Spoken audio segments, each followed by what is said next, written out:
দুনিয়াতে যত সফলতা অর্জন করুক না কেন মানুষ, এটা চূড়ান্ত সফলতা নয়, সাময়িক সফলতা। কিয়ামতের দিন যে ব্যক্তিকে জাহান্নাম থেকে দূরে সরিয়ে দেওয়া হবে, ওয়া উদখিলাল জান্নাহ, আর জান্নাতে প্রবেশ করায় দেওয়া হবে, বলা হবে যাও তোমার জান্নাতে এন্ট্রেন্সের প্রবেশের অনুমতি দেওয়া হলো, ফাকাদ ফাস, এই ব্যক্তি সবচেয়ে সফল হয়ে গেল। এই হলো সফলতা। এই সফলতার পরে আর কোনো ব্যর্থতার গ্লানি, ব্যর্থতার কোনো আশঙ্কা তাকে তাড়া করবে না।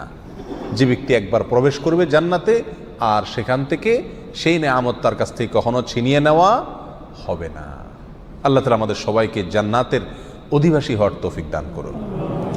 যারা অমুসলিম, জাহান্নাম তো তাদেরই জন্য, কিন্তু মুসলমানদের মধ্যেও এরকম বহু হতভাগা, বহু কপাল পড়া মানুষ আছেন যারা তাদের কৃতকর্মের কারণে জান্নাতে যাওয়ার সৌভাগ্য থেকে বঞ্চিত হবেন, তারাও জাহান্নামে যাবেন।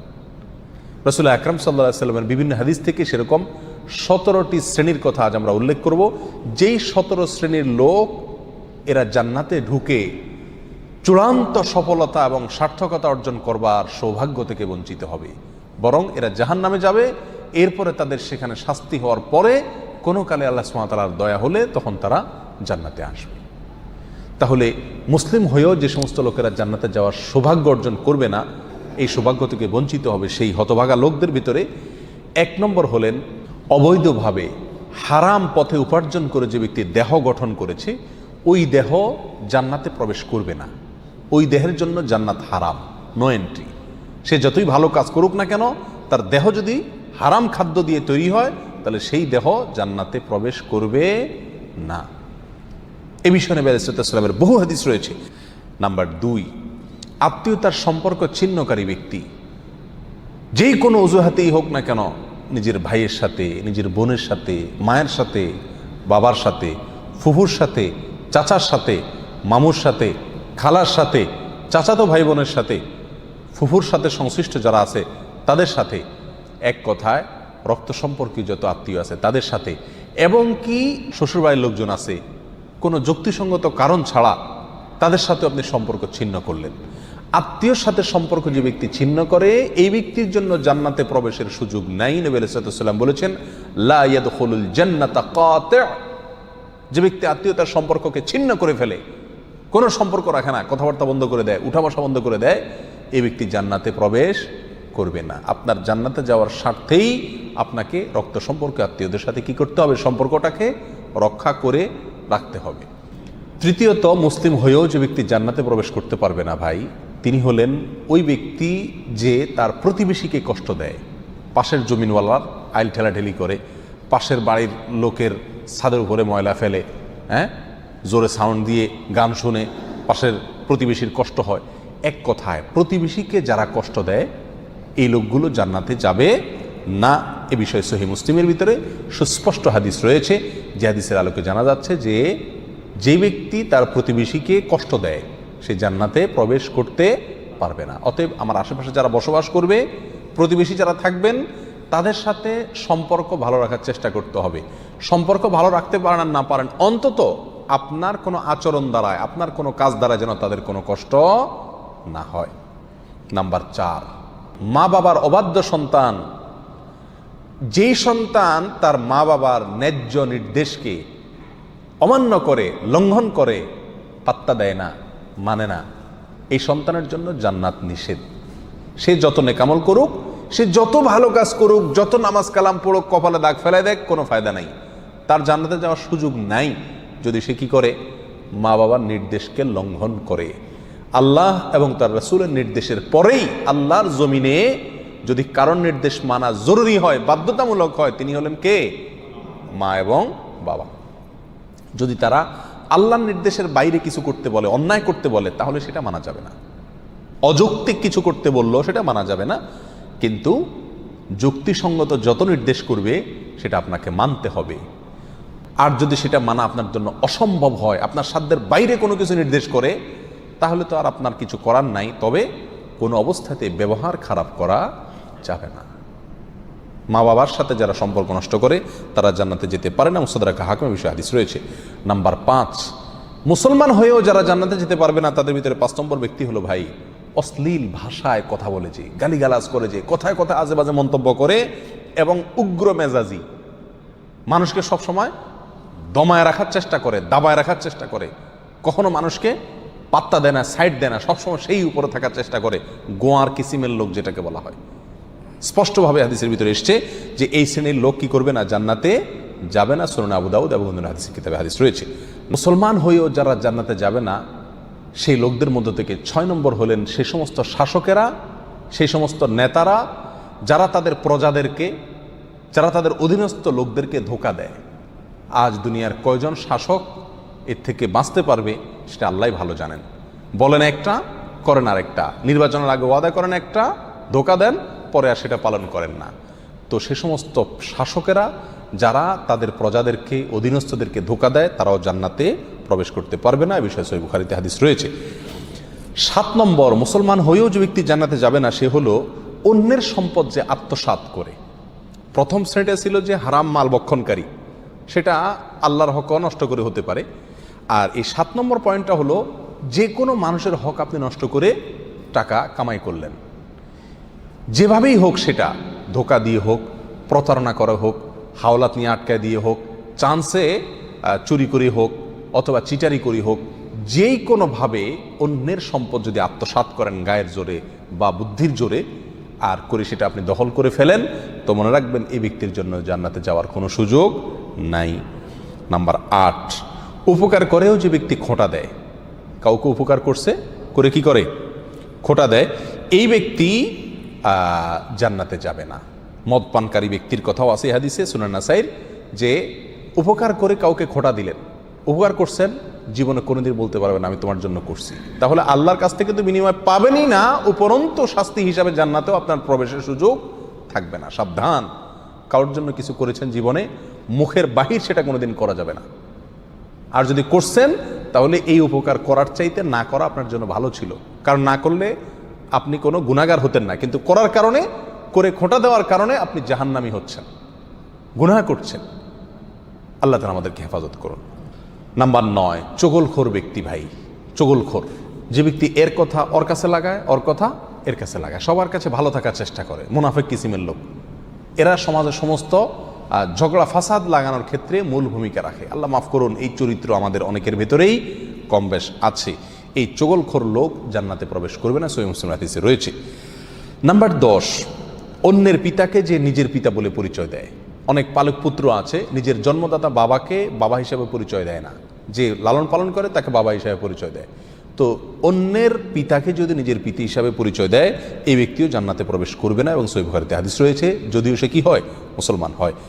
নাম্বার 11, অহংকারকারী, গর্বকারী যে ব্যক্তি খুব অহংকার করে, দাম্ভিকতা দেখায়, অহমিকা দেখায়, প্রদর্শন করে, অথবা মনে মনে নিজেকে খুব বড় মনে করে, এই কপাল পড়া যত ভালো মানুষই হোক, সে মুসলমান হয়েও কি করতে পারবে না, জান্নাতে যেতে পারবে না। নবী আলাইহিস সালাম বলেছেন, লা ইয়াদখুলুল জান্নাতা মান কানা ফি কলবিহি মিসকালু যাররাতিন মিন কিবর, যার অন্তরে বিন্দু পরিমাণে, সরিষার দানা পরিমাণে বা অনুপরিমাণে অহংকার আছে, এই ব্যক্তি জান্নাতে প্রবেশ করবে না। বিনয়ী মানুষেরা জান্নাতে যাবে, বিনয়ী, যারা নিজেকে ছোট মনে করে, সবসময় অন্যকে বড় মনে করে, নিজের দোষের কথা আগে দেখে, নরম থাকে, অহংকার করে না, এই লোকগুলো জান্নাতি। আর যারা অহংকার করে এই লোকগুলো জাহান্নামী। আল্লাহ তাআলা আমাদেরকে হেফাজত রাখুন। 12 নম্বর, যে ব্যক্তি মুসলিম হয়েও জান্নাতে যাবে না, জান্নাতে যাওয়ার সুযোগ থেকে বঞ্চিত হবে, আর সে ব্যক্তি হলো ওই ব্যক্তি যে ব্যক্তি রাসূলুল্লাহ সাল্লাল্লাহু আলাইহি সাল্লামের নাফরমান। রাসূলুল্লাহ সাল্লাল্লাহু আলাইহি সাল্লামের নির্দেশ জানার পরেও সেটাকে কি করে না, কেয়ার করে না। বাপদাদার নির্দেশকে অগ্রাধিকার দেয়, 14 গোষ্ঠী কী করে আসছে সেটাকে অগ্রাধিকার দেয়, পীর সাহেব কী বলছেন সেটাকে অগ্রাধিকার দেয়, যদি রাসূল সাল্লাল্লাহু আলাইহি সাল্লামের কথার বিপরীত হয়। এরকম যদি হয় তাহলে সেই ব্যক্তি জান্নাতে প্রবেশ করবে না। নবী আলাইহিস সালাম বলেছেন, কুল্লু উম্মতি ইয়াদখুলুনাল জান্নাতা ইল্লা মান আবা, আমার উম্মতের প্রত্যেক সদস্য সবাই জান্নাতে যাবে, শুধু যে অস্বীকার করলো সে জান্নাতে যেতে পারবে না। সাহাবা ইকরাম প্রশ্ন করলেন, ওয়ামাই আবা ইয়া রাসূলুল্লাহ, হে আল্লাহর রাসূল, অস্বীকার করছে কে? তিনি বলেছেন, মান আতাআনি দাখালাল জান্নাহ ওয়া মান আসানি ফাকাদ আবা, যে ব্যক্তি আমার হুকুমকে, আমার নির্দেশকে মান্য করেছে, মেনে চলেছে, সে জান্নাতে যাবে। আর যে আমার নির্দেশকে মান্য করে নাই, সে অস্বীকার করলো, আর যে অস্বীকার করলো সে জাহান্নামে যাবে, সে জান্নাতে যাবে না। নাম্বার 13, মুসলিম হয়েও যে ব্যক্তি জান্নাতে যাবে না সে ব্যক্তি হলো ওই মহিলা, যে মহিলা অকারণে স্বামীর কাছ থেকে তালাক চায় কথায় কথায়। আমাদের মা বোনদের ভিতরে অনেকের ভেতরে এই চরিত্র আছে, এই দোষ আছে, কথায় কথায় স্বামীর কাছ থেকে তালাক চায়। এর আগে এক আলোচনায় বলেছিলাম, ইবলিস শয়তানের কাছে সবচেয়ে প্রিয় কাজ, যেই কাজে ইবলিস শয়তান সবচেয়ে বেশি খুশি হয়, সেটা হলো একটি দাম্পত্য জীবনে যখন বিচ্ছিন্নতা এসে যায়, স্বামী স্ত্রীর ভিতরে যখন বিচ্ছেদ ঘটে যায়, তখন শয়তান সবচেয়ে বেশি খুশি হয়। একজন মানুষ হত্যা করলে, একজন মানুষ মদ পান করলে, একজন মানুষ চুরি করলেও শয়তান এত খুশি হয় না যত খুশি হয় পারিবারিক জীবনে বিচ্ছিন্নতা ঘটে গেলে। এই জন্য এই বিচ্ছিন্নতা চাওয়া, তালাক চাওয়া, এটাও দোষের বিষয়। কোনো মহিলা যদি রাগের কারণে তালাক চায় স্বামীর কাছে কথায় কথায়, তাহলে এরাও জান্নাতে প্রবেশ করবে না। আল্লাহ তাআলা আমাদের মা বোনদেরকে হেফাজত করুন। সুনানে তিরমিজিতে এই বিষয়ে হাদিস রয়েছে। নাম্বার 14, মুসলিম হয়েও যারা জান্নাতে যাবে না তারা হলো দুনিয়ার উদ্দেশ্যে যারা ইলম অর্জন করে। দুনিয়ার উদ্দেশ্যেই কি করে? ইলম অর্জন করে। কোরআন হাদিস শিখে পয়সা কামাই করার জন্য, চাকরি করার জন্য, বা এটা বিক্রি করে খাওয়ার জন্য, এই ধান্দা যদি ইলম অর্জন করে তাহলে সে ব্যক্তিও জান্নাতে প্রবেশ করবে না। যদি কেউ দুনিয়াতে ইলম শিখে কিসের জন্য? দুনিয়ার কোনো ধান্দা, দুনিয়ার কোনো উদ্দেশ্যে, মানুষের কাছে বড় সাজবে, মানুষের কাছে মর্যাদা পাবে, সম্মান পাবে, মৌলানা সাহেব হবে, মুফতি সাহেব হবে, বক্তা সাহেব হবে, টাকা পয়সা কামাবে, দাওয়াত টাওয়াত খাবে, এই ধান্দা যদি কোনো মৌলবী হয়, কোনো মানুষে এলেম শিখে, তাহলে সে ব্যক্তিও জান্নাতে যেতে পারবে না। আল্লাহ তাআলা আমাদেরকে হেফাজত করুন। নাম্বার 15, যে ব্যক্তি মাথায় কালো কলব ব্যবহার করে, চুলের মধ্যে, দাড়ির মধ্যে পিওর কালো কলব, যেখানে কোনো প্রকার মেহেদি টেদির মিক্সও নাই, একেবারে পিওর কালো কলব ব্যবহার করে, এই ব্যক্তিও জান্নাতে যাবে না। সূরা নিসাতে হাদিস রয়েছে। নাম্বার 16, রিয়াকারী ব্যক্তি, যে ব্যক্তি আমল করে, ভালো কাজ করে মানুষকে দেখানোর জন্য। বিশেষ করে আজ প্রিয় ভাইরা, অর্থনৈতিক যত ইবাদত আছে এগুলোর ভেতরে উদ্দেশ্যের অসাধুতা প্রচণ্ড পরিমাণে থাকে। আমরা এগুলো করি, অথচ ধান্দা থাকে মানুষ আমাকে বাহবা দিবে, আমাকে দানবীর বলবে, বা সবাই জানবে যে আমি দান টান করি, সবার কাছে আমি এটা ভালো সাজবো, এই একটা মানসিকতা কাজ করে। এটাকে রিয়া বলা হয়, লৌকিকতা বলা হয়। আপনি কোনো নেকামল, কোনো ভালো কাজ, সেটা অর্থনৈতিক হোক আর শারীরিক ভালো কাজ হোক, এটা করে যদি মানুষকে দেখানোর উদ্দেশ্যে করে থাকেন, তাহলে সেই আমলটি নেকামল হয়ে আপনার জন্য জান্নাতে যাওয়ার কারণ হওয়া তো দূরের কথা, এটি বরং আপনাকে জাহান্নামে নিয়ে যাবে। এটা শিরকে আসগর। নবী আলাইহিস সালাম বলেছেন, আখেরি জামানায়, শেষ যুগে, কিয়ামতের আগে দাজ্জালের যে আতঙ্ক হবে, যে আতঙ্কে তার ভেলকিতে অনেক মুসলমান অমুসলমান হয়ে যাবে, ঈমান হারা হয়ে যাবে। সে আল্লাহ দাবি করবে এবং অনেক কুদরত দেখাবে তার, দেখে অনেকে ভেলকিতে পড়ে যাবে। সেই সময়ে তোমাদের জন্য ঈমানের উপরে টিকে থাকা যত কঠিন হবে, সেই সিচুয়েশনে তোমরা যে বিপদে পড়বে, সেটাকে আমি যতটা ভয় পাই, তার চাইতে বেশি ভয় পাই তোমাদের জন্য এই শিরকে আসগরকে। অর্থাৎ এমন এক সময় আসবে যখন যত আমল করবে মানুষ, সবগুলোই মানুষকে দেখানোর জন্য করবে, আল্লাহকে খুশি করার জন্য কোনো আমল খুঁজে পাওয়া কঠিন হয়ে যাবে। এই সেই রিয়া, লৌকিকতা, মানুষকে দেখানো, মানুষের কাছে বাহবা কুড়ানো, মানুষের কাছে সুনাম অর্জন করার জন্য যদি যে কোনো ভালো কাজ করা হয়, তাহলে এই ব্যক্তি জান্নাতে প্রবেশ করবে না। সহিহ বুখারী, সহিহ মুসলিমে বিষয় হাদিস রয়েছে। নাম্বার 17, ওয়ারিশকে বঞ্চিতকারী ব্যক্তি, যে ব্যক্তি তার পরিত্যক্ত সম্পত্তি থেকে তার কোনো ওয়ারিশকে কি করে?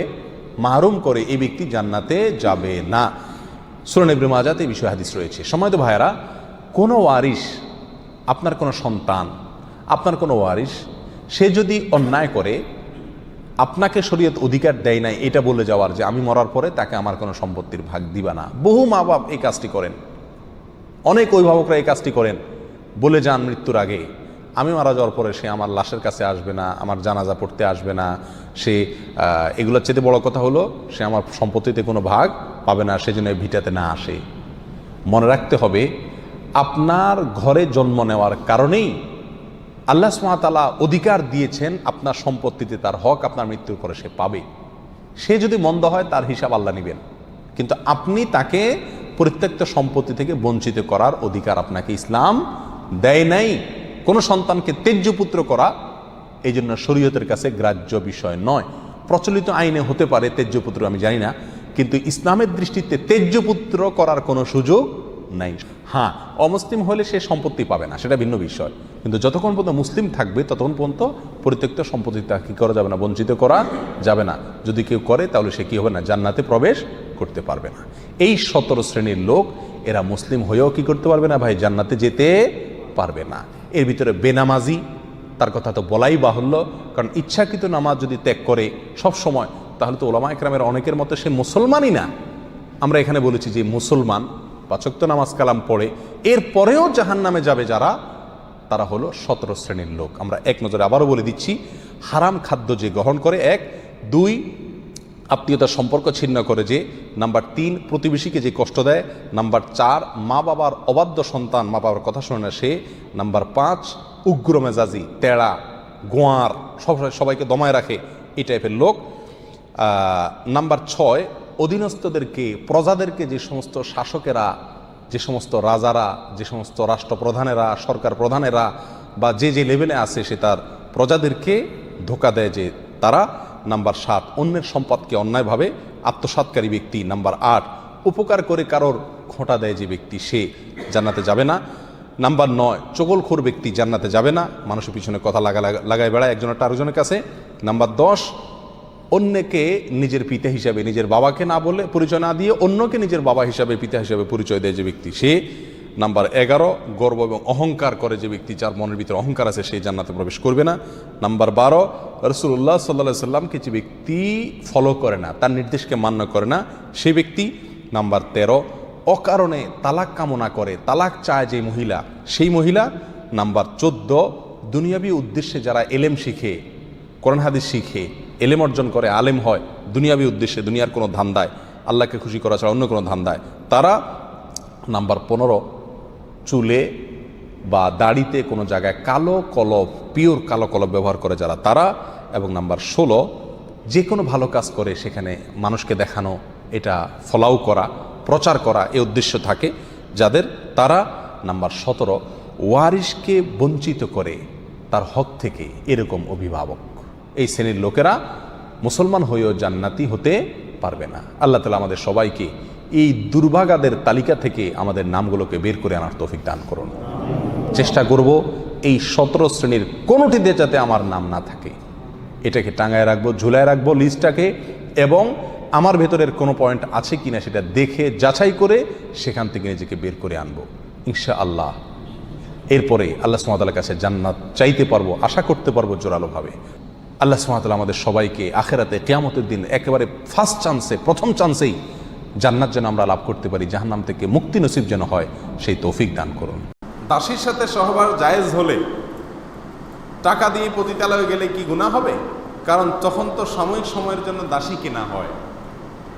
অত্যন্ত আফসোসের বিষয় যে প্রশ্নকর্তার দাসী সম্পর্কে ধারণা নাই।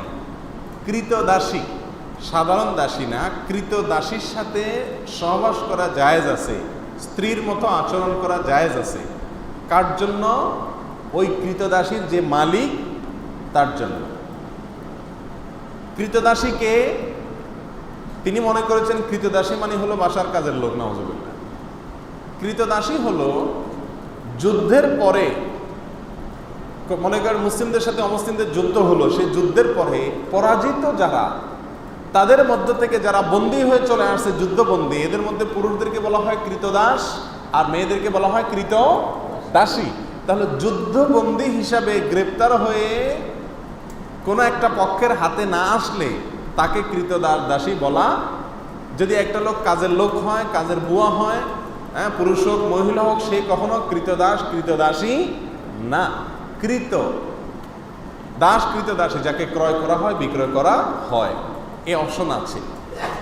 এখন কৃতদাসী যদি যুদ্ধবন্দী হিসাবে আসে, যে ব্যক্তির মালিকানায় আসবে, অর্থাৎ যোদ্ধাদের মধ্যে যে বন্টন করা হবে যুদ্ধলব্ধ সম্পত্তিতে, যার ভাগে পড়বে সে তার মালিক, সে চাইলে তাকে রাখতে পারে, চাইলে তাকে বিক্রিও করে দিতে পারে। এ হলো কৃতদাসী সম্পর্কিত সংক্ষেপে কথা।